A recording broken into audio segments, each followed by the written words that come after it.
저는 27살이고 결혼한 지 3년이 되었으며 3살 된 귀여운 아들 하나가 있습니다. 외부에서는 모두 완벽하고 예쁜 가정이라고 생각하지만 사실 결혼 3년 동안 저는 정말 힘들었습니다. 어릴 적부터 제 삶은 공정하지 않다는 느낌으로 행복이 부족했습니다. 저는 2자매 중 막내인데 언니는 원하는 것 다 얻고 부모님이 많은 선물도 사주셨지만 저는 그렇지 않았습니다. 설 명절이 와도 새 옷을 한 벌 못 얻었습니다. 제가 나쁜 아이여서 그랬는지 아니면 부모님이 편애하신 건지 모르겠지만 그래서 저는 자주 열등감을 느꼈고 밤마다 혼자서 눈물을 흘리곤 했습니다. 18살에 호치민시로 대학을 가게 되었고 그곳에서 남편을 만났습니다. 조금 외모가 괜찮아 많은 선배들과 친구들이 저에게 관심을 가졌습니다. 그 중에서 남편이 저에게 가장 안정된 삶을 제공해 줄 수 있을 것 같았고 그는 호치민 출신이고 잘생기고 집과 땅도 많고 사회적 위치도 있었으며 무엇보다 저에게 진정한 사랑을 주는 사람이라는 느낌을 받았습니다. 그는 작은 일에도 세심하고 다정하게 저를 챙겨주며 저는 마치 현실에서 공주처럼 느껴졌습니다. 남편과 사랑에 빠진 후 고급 브랜드 선물, 호화로운 식사, 그리고 여행까지 모든 것이 부족하지 않았습니다. 우리는 4년 동안 서로를 알아가며 결혼에 이르게 되었고 사실 제 마음은 큰 사랑보다는 안정적인 미래를 위해 결혼을 결심한 것이었습니다. 저는 현실적인 사람이었고 남편에게 중요한 존재라고 느꼈기 때문에 결혼을 결심했습니다. 결혼 후 저는 남편과 그의 가족이 저를 사랑하고 많은 애정을 주길 바랐습니다. 그러나 뜻밖의 시어머니는 가식적이고 무자비한 사람으로 남편은 저를 사랑해주지만 결혼 생활을 시작하고 나니 무심하고 효를 지나치게 중시하는 사람이었습니다. 예전처럼 고급 선물이나 로맨틱한 여행은 더 이상 없었고 저는 며느리로서 많은 고통과 억울함을 겪었습니다. 그 고통은 평생 잊을 수 없을 것입니다. 하지만 저는 시댁의 사랑을 바라지 않았고 남편이 저를 여전히 사랑해준다는 것만으로 위안을 삼았습니다. 결혼 초 2사람의 사랑은 뜨겁고 다정했지만 아기가 생긴 후 남편은 저에게 더 이상 감정적으로 다가오지 않았습니다. 남편의 사랑은 느낄 수 있었지만 그는 섹스에 대해서는 무심했습니다. 몇 달 동안 2사람은 함께 몸을 맞대지 않았고 매일 밤 자려고 할 때 예전처럼 잘 자라고 말하고 아내의 품에 안겨 잠들던 모습은 사라지고 나 피곤해 라는 말만 남았습니다. 3년 가까운 시간 동안 모든 것은 제가 주도적으로 남편을 유혹하는 형태로 흘러갔습니다. 예전에는 여자가 유혹하는 것이 남자에게 새로운 자극을 줄 것이라고 생각했지만 이렇게 한쪽에서만 주도하는 시간이 길어지자 감정이 점점 사라져가는 것 같았습니다. 어느 순간 남편이 저의 욕구를 충족시켜주지 않을까 걱정이 되어 저는 마치 책임감과 의무감을 느끼며 남편에게 유혹을 시도했습니다. 저는 그가 바람을 피운다고 생각하지 않았고 단지 그의 일이 바쁘고 진로에 집중하다 보니 매일 저를 기다리고 있다는 사실을 잊고 있었을 뿐입니다. 남편은 매일 일을 마치고 저녁에는 공부나 자료 조사를 하며 자정이 되어야 잠자리에 들었습니다. 저는 매일 그를 기다렸고 사랑을 받고 싶었지만 그는 마치 돌덩이처럼 느껴졌습니다. 이유를 물어보면 피곤하다는 말만 할 뿐 건강에 문제는 없다고 했습니다. 4에서 5개월에 한 번 제가 주도해서야 그 일은 이루어졌고 그가 원하는 대로만 진행되었습니다. 그가 제 감정이나 2사람의 조화를 신경 쓰지 않는다는 점이 매우 고통스러웠습니다. 제가 몇 번이고 변화를 제안했지만 그는 신경 쓰지 않았습니다. 그로 인해 저는 더 이상 몸과 마음의 기쁨을 느낄 수 없었고 성적인 욕구를 해결하려는 노력도 실패했습니다. 어느 날 제가 주도권을 잡고 자세를 바꾸면서 즐거움을 찾으려고 했더니 남편은 오히려 부정적인 반응을 보였습니다. 그가 저에게 한 말들은 저를 당황하게 만들었고 그는 아내가 과도하게 욕망을 표현하는 것을 좋지 않다고 비난했습니다. 그는 아내가 욕망을 드러내면 바람을 핀다고 생각했고 제가 그런 행동을 어디서 배웠냐고 물었습니다.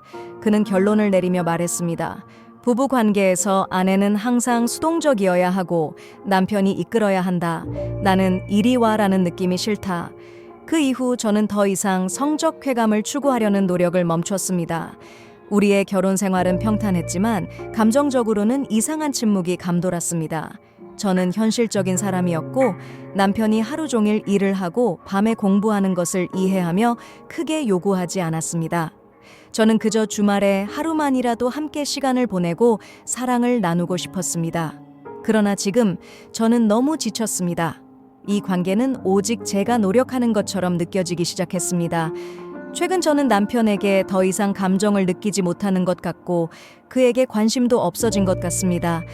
제가 생각하는 유일한 이유는 아들이 너무 어리기 때문에 부모님의 사랑을 받지 못하는 것을 원하지 않기 때문입니다. 하지만 주변 사람들은 저에게 관심을 보이고 저를 걱정하며 다가옵니다. 그들의 관심을 받으면서 저는 다시 한번 사랑을 느끼고 싶은 마음이 생겼습니다. 지난 2년 동안 저는 점점 외로워졌고 밤이면 마치 연애 중인 사람처럼 누군가와 얘기하고 싶고 나누고 싶은 마음이 커졌습니다.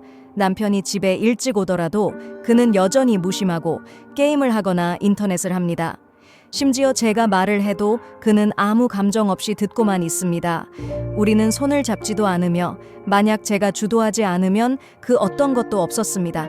솔직히 저는 남편에게 키스나 따뜻한 손길을 원하지만 3년 동안 아무런 변화도 없었습니다.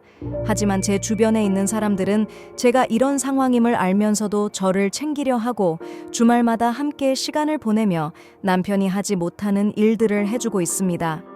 여러 번 저는 누군가의 어깨에 기대어 처음 남편과 함께 했던 감정을 다시 느끼고 싶었습니다. 여러 번 웃으면서 눈물이 났고 남편의 따뜻한 품을 그리워하며 외로움에 휩싸였습니다. 때때로 저는 혹시 외도를 해야 할까라는 생각을 했지만 제가 할 수 없는 이유는 남편과 아들에게 죄를 짓는 것 같아서였습니다. 그동안 여성으로서의 욕구를 억제하며 3년을 버텼지만 그 욕망은 이제 폭발 직전입니다. 결혼 생활은 다 이렇게 되는 걸까요? 4년을 함께 했음에도 남편을 제대로 알지 못한 걸까요? 아니면 남편이 변해버린 걸까요? 지금 많은 사람들이 저를 사랑하고 싶어 하지만 저는 어떻게 해야 할지 모르겠습니다.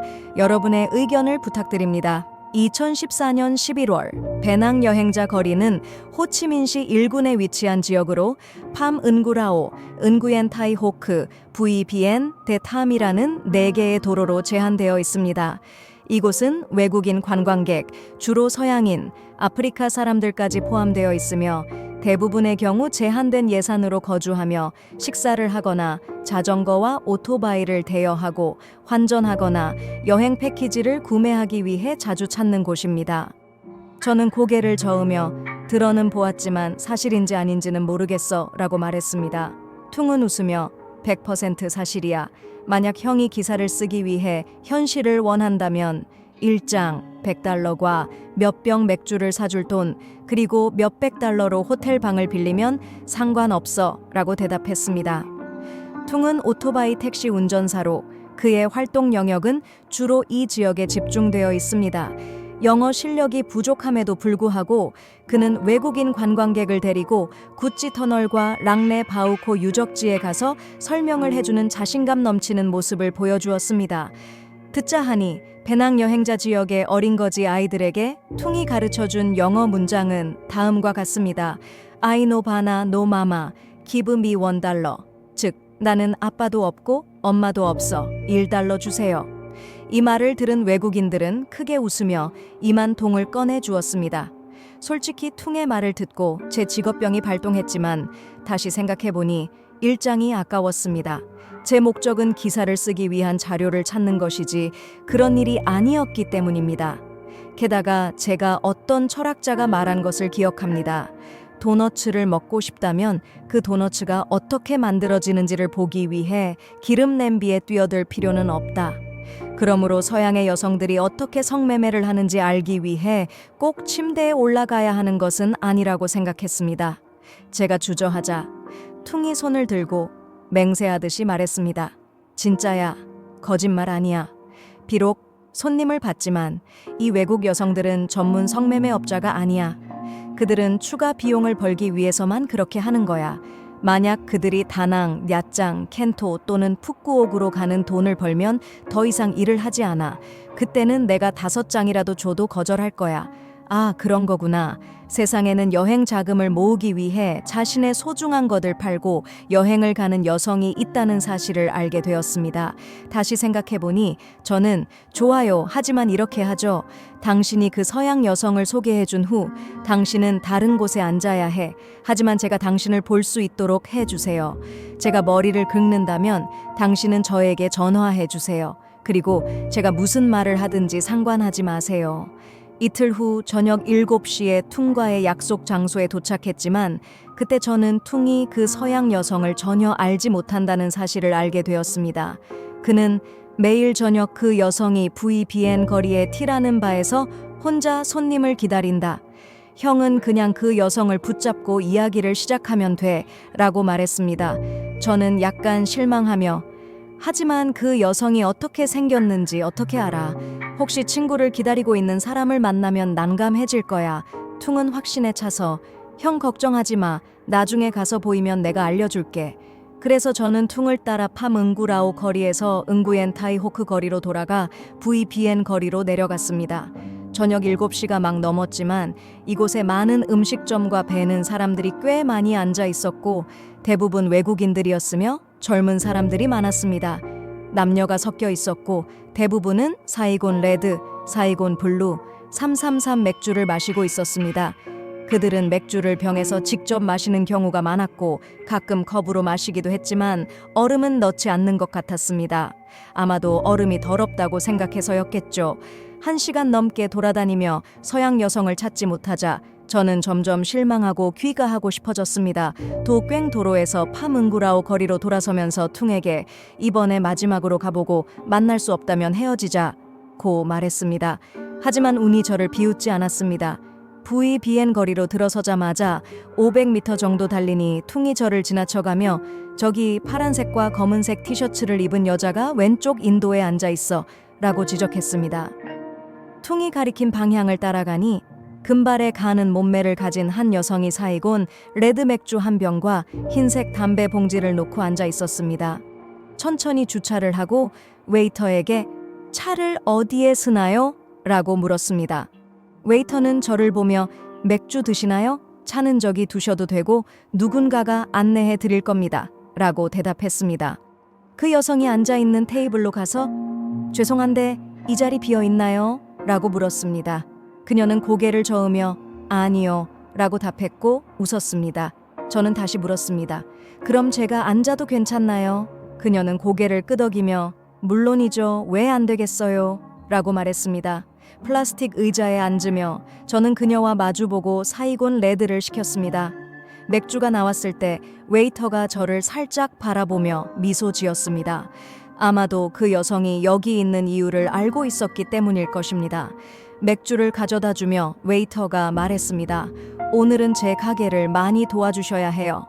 그때서야 저는 퉁이 주장한 그 서양 여성을 자세히 관찰하게 되었습니다.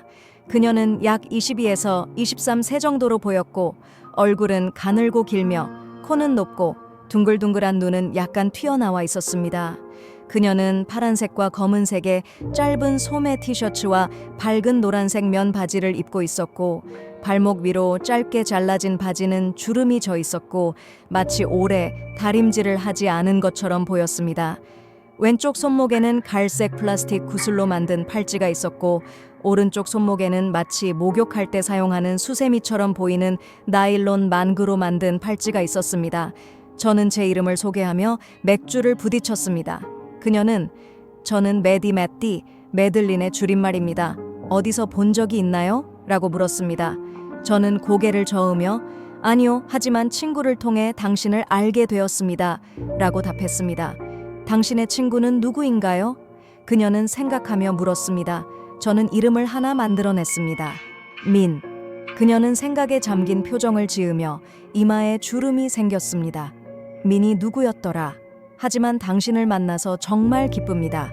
맥주는 점점 더 많아지고 저와 메디의 대화는 점점 더 활기차졌습니다. 9번째 맥주가 다가올 무렵 저는 머리가 어지럽다고 느끼기 시작했고 메디는 점점 더 신나 보였습니다.